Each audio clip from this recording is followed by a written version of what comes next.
She slapped me across the face hard enough to make the room spin, and then with her voice dripping in disgust called me a slut in front of her entire family. I stood there frozen, not out of fear but heartbreak. I had married her son out of love, cooked for them, cleaned their house when she fell ill, and even sold my car to help with their mortgage. And still, this was what I was to her. In that moment, something inside me broke and something else awakened. I refused to be trampled on any longer. What she didn't know was that my father, the one she mocked for being an immigrant gardener, owned half the luxury condos in Southern California. And now she'll learn just how low class I really am. My name is Lena Tran, and I live in California. They say silence speaks louder than words, but nothing was louder than the sound of my mother-in-law's palm slapping my cheek. It wasn't just the sting, it was the weight behind it, the venom, the intent to reduce me into nothing right there at her precious oak dining table, where I had spent hours setting up candles, folding napkins just the way she liked, and preparing her favorite lemongrass soup. I still remember the smell of it wafting in from the kitchen when she leaned forward and hissed through her teeth, "You filthy, ungrateful slut." Then came the slap. I didn't cry. I didn't even move. I just stood there, my face burning, my ears ringing, and my heart crumbling piece by piece. I looked at my husband, my supposed protector. He sat there, frozen. His lips parted, but no words came out. No protest, no defense. Just cowardice in a pressed shirt.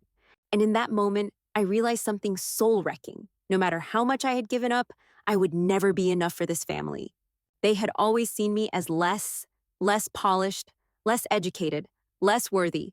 I wasn't born in Beverly Hills. I didn't grow up summering in Aspen. I didn't go to Stanford like their precious niece who never lifted a damn finger to help. No. I came from a quiet corner of Orange County where my father worked sunrise to sunset with calloused hands and never once complained. But I never told them who he really was. To them, my father was a humble landscaper who ran a modest nursery. But behind the scenes, he was a real estate legend. A man who bought dying land when no one saw the potential, who built from dirt and turned empty lots into towers with marble floors. Tran Holdings was whispered about in business circles, but I had kept his name hidden, out of respect, out of love, out of the foolish hope that one day this family would accept me for me. I should have known better. I had sold my car to help them make mortgage payments when the market crashed. I tutored my husband's younger brother for free every night before his SATs. I stayed up with my mother-in-law through her gallbladder surgery and even emptied her bedpan with gloved hands while she called me the help behind my back.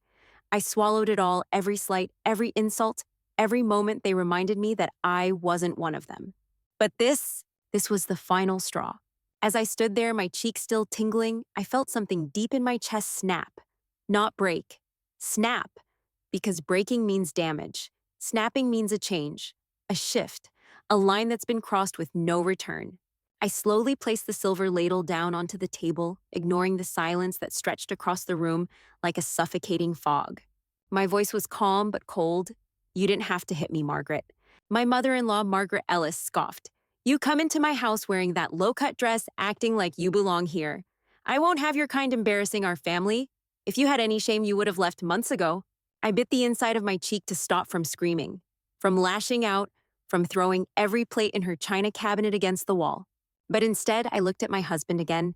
This man I had once trusted with my whole life. He looked down. Coward! I inhaled slowly, measured, controlled, and with a voice that could have sliced through stone, I said, "I'm not going to stand here and beg for respect anymore. That was your one and only slap. There won't be a second." Margaret laughed. "Or what you'll cry to your poor little gardener daddy." Ah, there it was. Even now she didn't know. But she would. Oh, she would. I looked at her one last time and whispered with icy clarity, "You've just made the most expensive mistake of your life." And then I walked out my heels, clicking against the marble floor. She was so proud of not knowing that the man who owned the land beneath that very marble had the same last name as me. My name is Lena Tran, and this is the part where everything changes. I was born into quiet power, the kind of power that never needed to shout. My father didn't wear designer suits or drive flashy cars. He didn't need to. He had something better: land. Acres and acres of it bought decades ago with scraped-together savings and sharp instincts. Where others saw worthless dirt, he saw legacy. But none of that mattered to Margaret Ellis. To her, my father was the help, the man who tended her neighbor's roses once, and dared to give her a friendly nod. She remembered him not by name, but by his sun-darkened skin and the dust on his boots. She never asked what became of him. She didn't need to. In her world, gardeners stayed gardeners. I let her believe that because for years I hid my last name, not legally, but emotionally. I distanced myself from the empire my father built out of a warped sense of loyalty to my husband's family. I didn't want them to feel small. I didn't want them to feel like I thought I was better. So I played the part they needed, humble, quiet, helpful. I thought maybe if I just showed them I was kind, patient, useful, they'd love me. They didn't. And still, I stayed. I remember once not long after our wedding, I tried to tell my husband the truth about my father.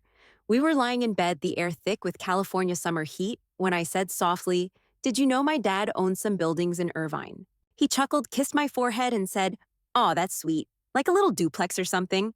I paused. And then I nodded. Yeah, something like that. That little duplex was a high-rise with 28 floors and his name engraved in steel out front. But I swallowed the truth because I didn't want to intimidate him. I didn't want to emasculate a man who already felt insecure about my education, my independence, my ambition. So I gave it all up. I left a job offer from an architecture firm that was willing to relocate me to Tokyo. I turned down my father's invitation to join the family board. And instead, I stayed home planning brunches, folding linens, and making excuses for my husband's lack of spine. Every time Margaret rolled her eyes at my cheap sandals, I smiled. Every time she mocked my Vietnamese cooking, I offered to make her lasagna instead.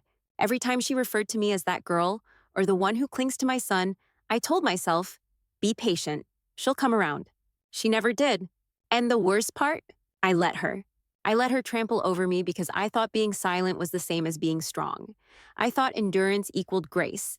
But grace without boundaries is just self-betrayal dressed in a bow. I used to be proud of that endurance until I realized it was just fear.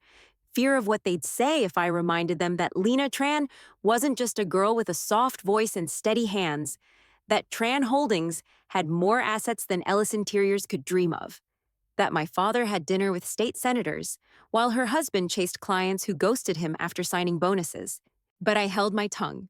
And the more I silenced myself, the more they assumed I had nothing to say. Now I think of my father's hands scarred, thick-knuckled, stained from years of building. I used to be embarrassed when he picked me up from school in his pickup truck, while other dads came in luxury sedans. But what I didn't understand then was this. Money whispers, insecurity shouts. He never flaunted his wealth because he didn't need validation. And I, his daughter, forgot that truth in a home full of people obsessed with surface. The day after Margaret slapped me, I drove to my father's estate, not house, estate, tucked in the hills of San Juan Capistrano behind iron gates and citrus groves. I hadn't visited in months. He greeted me the way he always did, with tea already steeping and his eyes reading mine before I spoke. "You've been crying," he said gently. I nodded. "She hit me," I whispered. "She called me a slut, and no one stopped her." His hand stilled over the tea tray. For a moment, there was only silence between us, the kind that hums like electricity before a storm. And then he said simply, "I've let you walk your path, but now it's time they remember who you are." I met his gaze. "I don't want revenge, Dad. I just want them to regret every word." He smiled, that quiet, dangerous smile that meant everything was already in motion. "They will congai. They will—" In that moment, I felt the weight of everything I had buried for the sake of peace rise to the surface. I was no longer the girl who tolerated disrespect in silence. I was my father's daughter. And Margaret Ellis was about to learn what it meant to mistake kindness for weakness. Love made me blind. Not the romantic kind you see in movies, but the kind that deceives you slowly, one sacrifice at a time. That's how they got me. Not through threats, not through cruelty at first, but through quiet expectations that I would give and give and give until there was nothing left of me. I didn't notice it when it began. At first, it was little things: my husband asking if I could cancel a lunch with my college friend to attend his mother's charity tea. "She'd be offended if we didn't go," he said. Then it was, "Mom isn't feeling well. Can you go stay with her this weekend while I fly out for work? Then she doesn't like Vietnamese food much. Could you maybe make something more normal next time? Then you don't have to work. We're fine. Stay home. Be with the family." And just like that, my world began to shrink. From an office with floor-to-ceiling windows and design blueprints to a dim kitchen where Margaret critiqued how I cut potatoes. From planning skyscrapers to cleaning baseboards. From being Lena, the architectural visionary, to Lena, the Ellis family's unpaid maid. At first, I rationalized it. I told myself, this is what being a good wife looks like. But being a good wife shouldn't mean losing yourself completely. I gave them everything. When their son, my husband, lost his job, it was my savings that paid for his car. When his sister's wedding went over budget, I offered to help cover the floral arrangements. When Margaret had surgery, I stayed by her bedside for 2 straight weeks, changing her bedding and rubbing her swollen feet while she scowled and said, "Don't get too comfortable playing nurse. This isn't a real career." I smiled through it. I nodded and bit my tongue until it bled, because I believed if I just kept loving hard enough, they would change. But love without respect is just a slow form of self-erasure. And they didn't change. They grew bolder. Margaret made comments about how I trapped her son into marriage. Her friends snickered at the little Asian wife who followed her around like a shadow. At one family gathering, I overheard someone say, "She's sweet, but let's be honest, he married down." I pretended not to hear. I pretended I was too busy stirring the soup. But that comment, it never left me. Because I had let them believe it. I had made myself small to make them feel big. I had hidden who I was, where I came from, and what I was capable of just to fit into their mold. I had walked on eggshells so long that I forgot what solid ground felt like. They saw my kindness as weakness. They saw my silence as inferiority. They saw my sacrifices as expected. And that's when I realized they were never going to see me. Not as equal, not as family, not as a woman worthy of dignity. I still remember the day I truly woke up. Margaret had asked me to host a brunch for her book club. 15 women, all dressed like they were headed to a country club fundraiser. I cooked everything myself: quiche croissants, fruit platters with carved pineapples. I even polished the silver trays she never used. She didn't say thank you. Instead, she whispered to her friend while sipping mimosas. "She's such a good little helper. Probably grew up doing this kind of work." My ears burned, my hands trembled around the porcelain teapot. And that was the moment I knew I wasn't just being dismissed. I was being used. I stood in that kitchen apron on sweat trickling down my spine, and I whispered to myself, "This is not your destiny, Lena. This is not who you are." But I still stayed. For a while.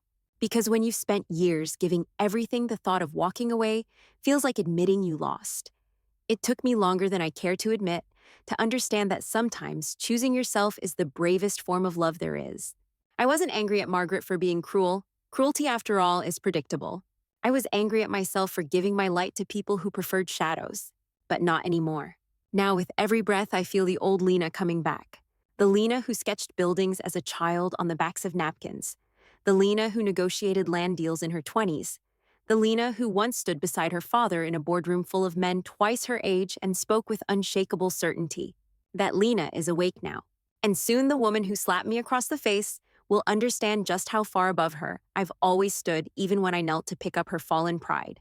They mistook my grace for weakness. Now they'll learn it was restraint. I didn't cry that night. Not a single tear. Not even in the car when I drove away from that house, the house I had scrubbed, decorated, maintained like it was my own. The house that never felt like home. Instead, I drove until the sky turned black and my phone buzzed with texts I didn't open. I wasn't ready for apologies. I wasn't ready for excuses. I wasn't even ready for revenge. But I was ready to stop pretending. At 11:13 p.m., I pulled into the overlook where my father used to take me as a child. We'd sit there watching the city glow below, and he'd whisper, "Remember Lena. No matter how high the world builds above you, never forget who owns the ground." I took a breath, then dialed his number. But my voice cracked. He picked up on the first ring, Kongai. He always answered like that. My daughter. Like it was the highest title I could ever carry. There was silence for a few seconds. Then he asked, "They hurt you again." I didn't answer. I didn't need to. "I told you," he said gently. "A tree that bends too long forgets how to stand." "I've tried, Dad," I whispered. "I did everything. Everything." And she slapped me. Called me a slut. Said I embarrassed her family. And he just sat there. Didn't say a word. His voice didn't rise. He didn't curse. He didn't rage. Instead, he said the most powerful thing a man like him could say: "It's time." 2 words, that's all. But I knew what he meant. For years, I had chosen peace over pride, silence over strength, anonymity over inheritance. But now, the mask was off. I wiped my face with the sleeve of my blouse and nodded even though he couldn't see me. I want them to know Dad. Everything. I want them to see me, really see me. Not as their maid. Not as some poor girl their son took pity on. But as who I am. Then we'll start tomorrow. That's how my father operated. Quiet. immediate, strategic. He didn't believe in dramatic shows or loud vengeance. He believed in truth power and letting others undo themselves with their own assumptions. That night, I sent a single text to Margaret. Brunch at my place tomorrow. Just us. Please come.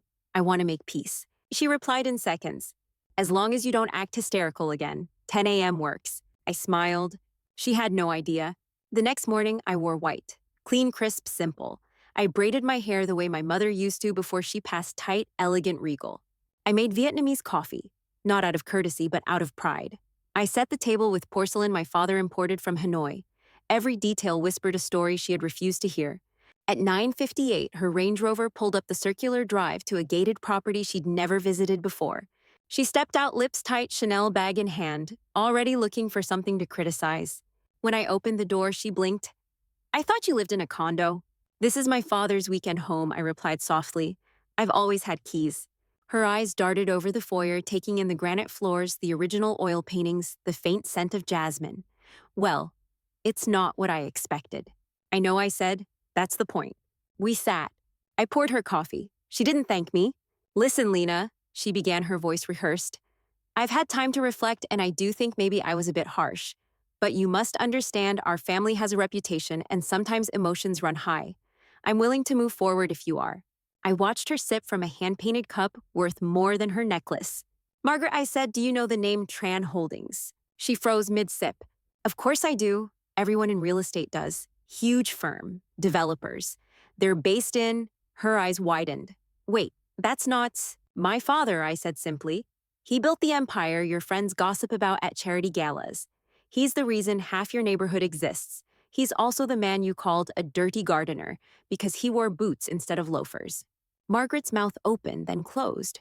Her fingers trembled slightly as she placed the cup back on the saucer. I don't understand. Why didn't you tell us? Because I didn't need to, I replied. I wanted to be accepted for who I was, not for the number of digits in my trust fund. But you never saw me. You only saw what you wanted to believe. She stared at me like she was seeing a ghost. Your husband? Does he know? I shook my head. No, he never asked, and I stopped offering. Her face turned pale. Lena, I didn't know. If you had, you would have pretended to respect me? I said, my voice growing steelier, but it wouldn't have been real. It would have been another performance. She swallowed hard, her throat bobbing visibly. I was wrong? I leaned forward. No, Margaret, you were cruel. You weren't just wrong, you were arrogant, classist, and you raised a son who learned to stay silent in the face of injustice because it was more comfortable than speaking the truth. She looked away, her eyes glassy. I stood up. You're not the first person to mistake grace for weakness, but you'll be the last to do it to me. Margaret reached out. Lena, please. But I had already turned toward the window, where the city stretched in the distance land my father owned buildings. I'd helped design futures I hadn't yet stepped into. Tomorrow, I said, you'll see my name in the paper, a new development, a new partnership, and you'll realize the girl you slapped isn't coming back. The next morning, I arrived 10 minutes early to the Ellis Foundation's charity brunch. It was the same event Margaret had once bragged about for weeks, an elite gathering of Orange County's finest, she used to say. She believed it to be the pinnacle of prestige, the one place where the Ellis name still held weight. I had attended before, always in the shadows, always pouring tea, always introduced as Ethan's wife Lena with no surname attached. But this time I entered differently. Not through the back door, not carrying trays, and not with bowed shoulders. I walked in beside Thomas Wen, my father's longest-standing business partner. His reputation was known well in those circles, private, powerful, and always seen with people who mattered. Margaret was at the far end of the room, seated beneath a chandelier, surrounded by women with tight smiles and rhinestone brooches. When she saw me, her lips curled into the same patronizing smile she had worn for years, until she saw who was beside me. Her smile faltered. And then Thomas spoke. Everyone, if I may, he said, calm but commanding. Please welcome the new head of community development for Tran Holdings, Ms. Lena Tran, co-owner of our latest real estate initiative and daughter of Chairman Dewey Tran. You could hear forks clink onto porcelain plates. Someone gasped. Margaret's breath caught audibly. I stepped forward and nodded graciously. We're pleased to announce a new cultural arts center being built right here in Orange County on a land parcel once considered unusable until my father acquired it. I turned, letting my eyes lock with hers. Funny, isn't it, what people throw away, others build legacies upon? Margaret stared at me, frozen. Her face drained of color so completely she looked almost translucent. She tried to speak, but all she managed was a weak "I didn't know." The women around her exchanged glances. A few politely excused themselves. Some whispered. Her social armor, the polished reputation she clung to, was cracking before my eyes. "I always wondered why you never invited your father to these events," one of the women near her said. "Now it makes sense. You didn't realize he outranked half the guest list." I didn't smirk. I didn't gloat. That wasn't the point. I simply sat down, gracious and silent, letting the truth do what words never could. After the brunch, as guests trickled out with gift bags and polite goodbyes, Margaret approached me like a ghost. Her steps were unsteady. Her eyes avoided mine until the very last second. "Lena," she whispered, "please, we need to talk." I raised an eyebrow. "Now you want to talk? I didn't know who your family was. If I had. If you had," I interrupted, "you would have faked respect. But your real thoughts, I already saw them. You slapped me, called me names, and treated me like I was beneath you because that's who you are when no one's watching." Her hands shook. "You don't understand. I thought you were just—" "Exactly," I said. "You thought. You assumed. And now you're standing in front of me realizing that the girl you tried to break owns the land your reputation is built on." "I'm sorry," she whispered. I studied her. For years, I had dreamt of this moment of her cracking, trembling, humiliated. But now that it was here, it didn't feel like victory. It felt like release.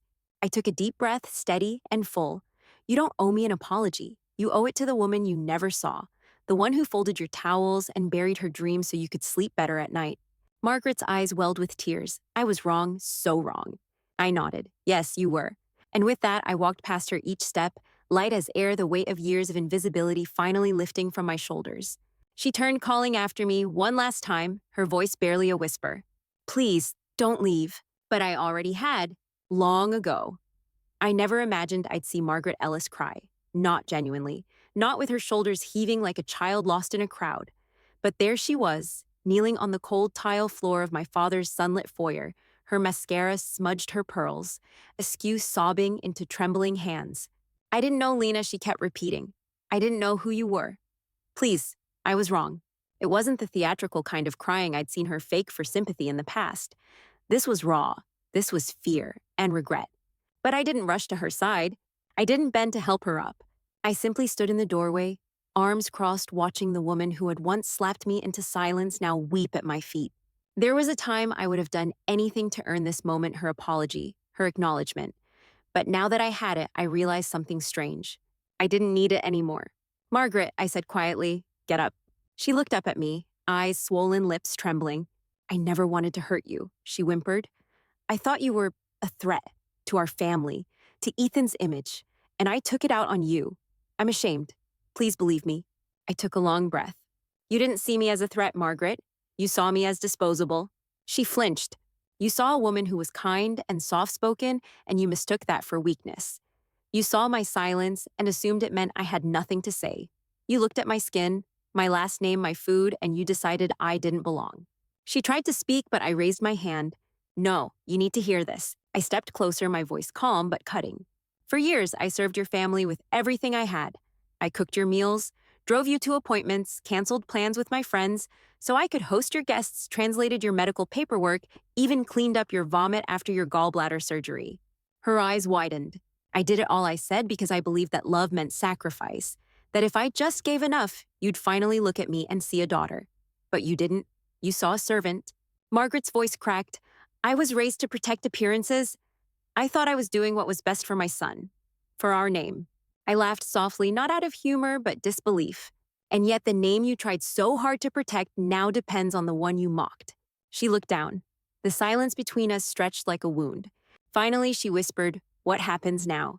I sat across from her, folding my hands neatly in my lap. "You want me to forget everything, to return to the house and pretend like none of it happened. But that's not what I want." She blinked. "I forgive you," I said, and her head jerked up. "But that doesn't mean I forget. Forgiveness is mine to give, and I choose to release myself from the weight of your cruelty. But reconciliation, that's something entirely different, and I don't owe you that." Tears poured freely down her cheeks now. "But Ethan, the family, what will happen? That's not my burden anymore." I stood. "I don't want revenge, Margaret. I don't want to ruin you. But I will no longer bend myself into something small just to make you feel big." Her lip trembled. "Then, what do you want?" I looked out the window toward the horizon where my father's towers shimmered like promises. I want my life back, I said, and I want to build something that has nothing to do with the Ellis name. I want to be Lena Tran fully proudly and never again hide who I am just to be accepted. She reached for me. I didn't pull away, but I didn't take her hand either. Ethan made his choice when he stayed silent. You made yours when you struck me. Now it's my turn. She bowed her head, quiet and broken. I offered her a tissue, because I'm still me, still kind, still composed, but not weak, never again weak. As she took it from my hand, she looked up one last time. Do I get a second chance? I nodded. Everyone does, but not everyone gets to be part of my future. And with that, I left her there still sobbing, still shaking while I walked towards something brighter. A life not built on acceptance, but on self-respect. Forgiveness doesn't always come with a reunion. Sometimes it comes with a door gently closing and the strength to walk away without turning back. 2 weeks after Margaret knelt in my father's foyer, I mailed a simple cream-colored envelope to the Ellis home. Inside was a handwritten note. No anger, no accusations, just closure. Margaret, I meant what I said. I forgive you. Not for your sake, but for mine. I release the bitterness because it no longer serves me. But I also release the expectation that we will ever be what we once pretended to be. You will always be my husband's mother, but I no longer carry the burden of making myself small for you to feel large. I wish you peace. Lena, I never got a reply. And that was okay. Some stories don't end with a grand confrontation. Some end in the stillness of knowing you finally said everything that needed to be said. A month later, I officially moved into my new home overlooking the Pacific, a place I designed myself, every inch a reflection of who I've become. No pretense, no compromise, just clean, powerful lines and the soft golds of morning light. The day I moved in, my father came by with lemongrass plants and a box of old photographs. He placed them carefully on my new kitchen counter, then stood back and smiled. Do you know what you've done, con guy? He asked. I tilted my head. What? You didn't just build a new life, he said. You broke a curse.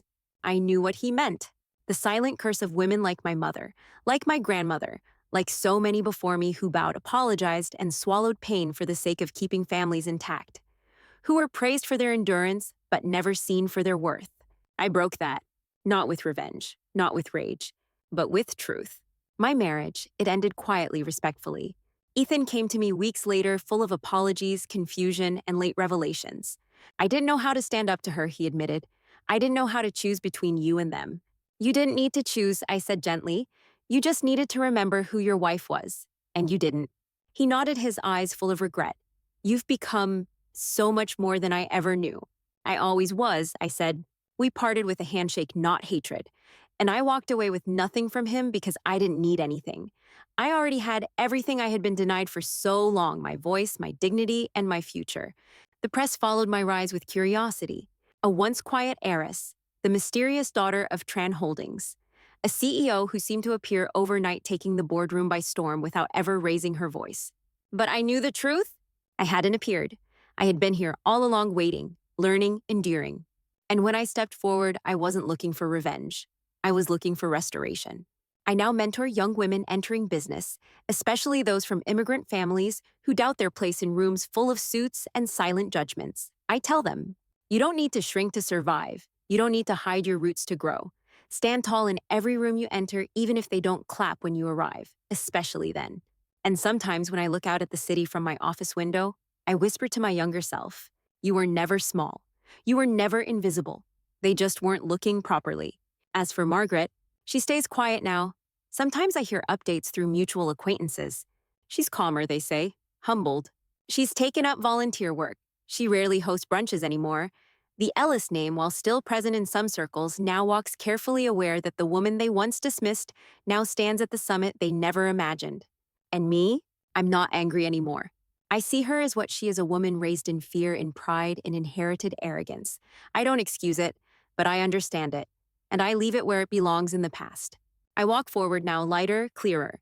Not because she finally said sorry, not because I won, but because I chose myself. Because I am Lena Tran, daughter of the soil and steel, woman of grace and fire, and finally, the author of my own story.